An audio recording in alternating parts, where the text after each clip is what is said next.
going to talk shows and appearing in movies and things of that nature. But COVID has ruined our celebration off season. But I can tell you just from social media and things of that nature, the fan base, I mean, we are as ecstatic as you can imagine, waiting 50 years to see another Super Bowl.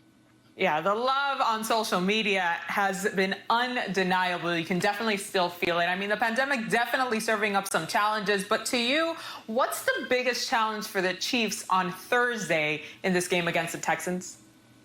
I think playing in an environment that they're not going to be accustomed to. Usually, Arrowhead has 80, 90,000. It's a sea of red. And now you're going to go out there and you're going to only have 22% capacity. So that's going to be a strange feeling.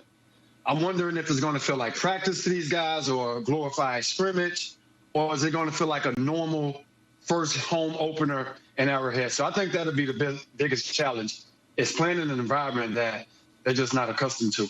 Yeah, I mean, I've been to Arrowhead, known to be one of the loudest, if not the loudest stadium in the NFL. Now, Dante, you know all about that love, all about that noise, because you had the nickname the human joystick with all the tricks you pulled out on the field in your day.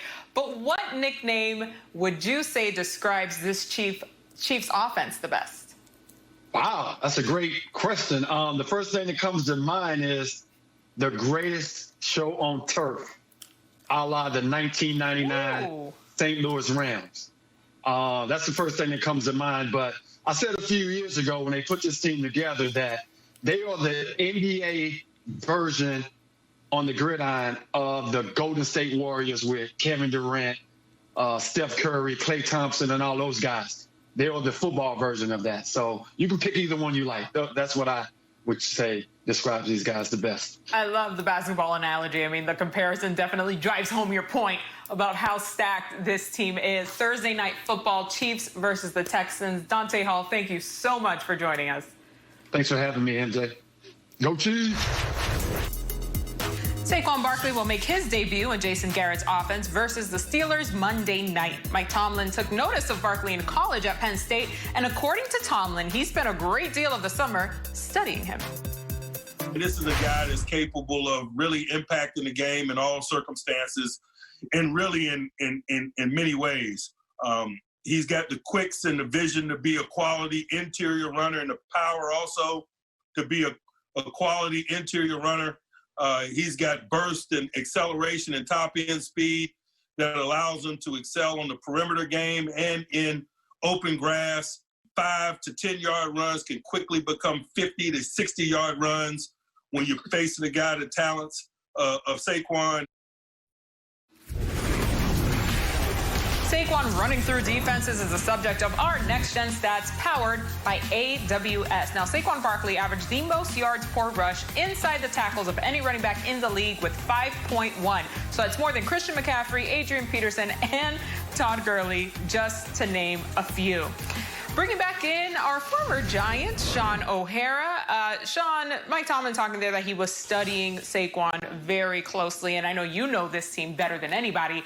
How do you see this matchup of Saquon going up against the Steelers' defense playing out? Yeah, MJ, you don't have to look too hard to find Saquon on film. He kind of jumps out at you.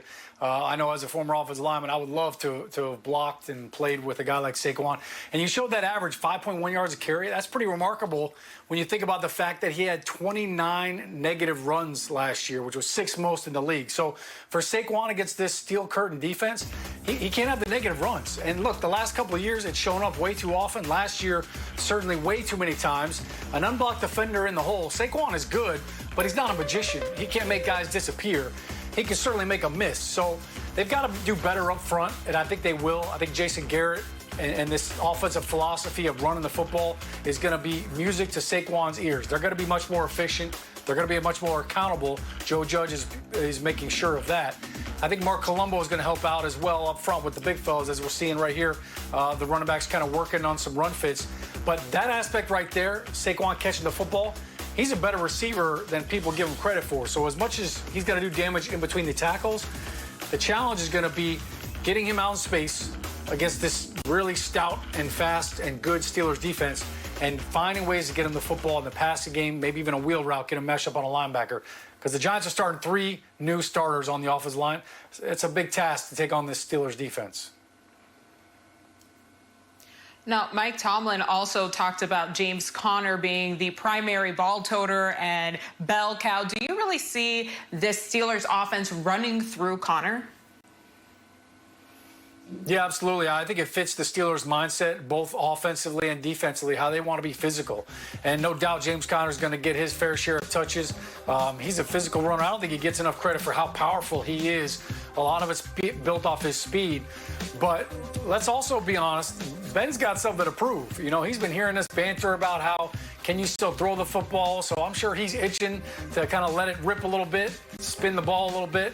And he's got his boy Juju, who is now healthy, and I think is looking forward to having a bounce-back year after a dip in production last year. So it's definitely going to start with James Conner. But if I know Ben, he's going to start audibling real quick if he finds a nice matchup with Juju. All right, Shaun O'Hara, tremendous insight as always. I'm going to write that down. Juju and Conner, 2-peat. Thanks so much. Just days away from hosting its first NFL game, the new home for the Rams and Chargers, SoFi Stadium, had a virtual ribbon-cutting ceremony on Tuesday. Rams owner Stan Kroenke tells our Omar Ruiz how it feels to see this day finally come. I think I'm proud for the National Football League in that we have a place that we can have our 2 teams, and we are in this entertainment capital of the world. We're in this iconic kind of place that it's something that we can feel good about and be proud of, that it contributes to the, I mean, Inglewood was a city that was left behind. Those things can make you emotional. There's just a lot to be able to contribute and do it in a way that people think you did something that's really good and additive. That's part of it. Just days away from hosting its first NFL game. Actually, there will be few sights more bizarre in Week 1 than seeing Tom Brady in a Bucs uniform. But once the string...